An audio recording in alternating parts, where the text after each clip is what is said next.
The Russia collusion probe is now under attack from the president's transition team lawyers who accuse special counsel Robert Mueller of obtaining their emails illegally. Now, Mueller's team defended itself this morning, saying everything they got through cooperation or proper legal channels. But members of the GOP and the conservative media are really backing the president here, going against Mueller and his team. And now doubling down, the Fox News host who said earlier this month that members of the FBI should be, quote, taken out in handcuffs. Yeah, she now says the Bureau is a crime family trying to take down the president. Joining us now to talk about this, Brian Stelter, CNN senior media correspondent and host of Reliable Sources. Brian, the rhetoric here is really ratcheting up and happening quickly. There's been a march here, but in the last probably 5 or 6 days, it's really hit a peak.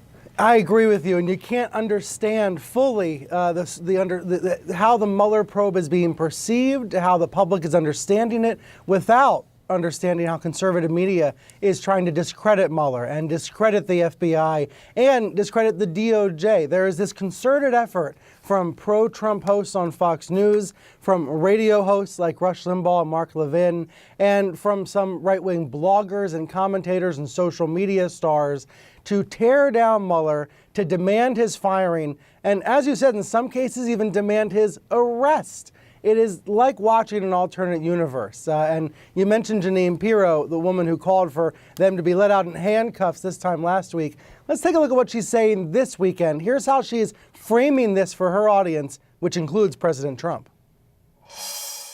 I doubt in American presidential election history that there has been as great a crime or as large a stain on our democracy than that committed by a criminal cabal in our FBI and the Department of Justice who think they know better than we who our president should be. Pirro is an informal advisor to President Trump. She was said to be in consideration for a job in the Trump administration. And we know that President Trump loves to watch her show and other very supportive shows on Fox News. So consider the effect of this kind of rhetoric on a daily basis, every single day being heard by the president and his aides. That's one of the reasons why there's such a growing concern that Trump may try to fire Mueller. It's because he's being advised to do so by his favorite hosts on TV. Right, but there are an awful lot of people who will seriously question that firing, one, if it happens. Right. And I mean, Brian, when we talk about who President Trump is talking to, let's face it, President Trump is talking to Fox himself. And listening to them. Right, exactly. And look, he also watches other cable news channels, including this one, so he does hear a wide range of opinion. But I am really struck by the language, the rhetoric, the, in some cases, propagandistic framing that we're seeing from hosts like Sean Hannity. Banners on screen that say, "A coup in America, question mark? Is it time to investigate the investigators, question mark?" Hannity calls Mueller the head of the snake, says he's disgraceful. So this kind of language, repeated over and over again, I think of it as a feedback loop. I was talking to another expert about this, Nicole Hemmer, who wrote a book about right-wing media. She said there's a feedback loop between these commentators who know what the president wants to hear, and then the president says similar comments, which then reinforces and emboldens these pro-Trump hosts. It's definitely something to pay attention to as we hear this drumbeat about Mueller, because we know polls show the majority of the public is very supportive of the Mueller probe. They want to know what really happened with Russia's meddling in the election last year. But there is a vocal minority of the country that is fed by hosts like Hannity, who are incredibly skeptical of Mueller.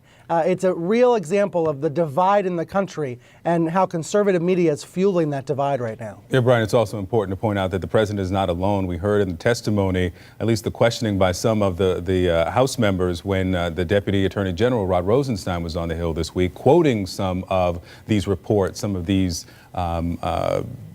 Fox hosts and their stories about Mueller and his probe. It's one thing to wonder about certain members of the Mueller team. Look, there are members of the Mueller team that gave donations to Democrats. Mm-hmm. That does not mean that they are so biased that they're incapable of being involved. But it's fair to ask those questions, and reporters from CNN and Fox and lots of outlets have asked those questions. I think it's another thing for Jeanine Pirro to talk about a criminal conspiracy, for Sean Hannity to say this is entirely corrupt. right? It's a big leap to go from legitimate questions about the credibility, and those should be asked, and so far the public supports the probe, versus the kind of propagandistic day-to-day drumbeat that we're hearing from these Fox News hosts. And I think it's important to see this is what's being told to people like President Trump on a daily basis.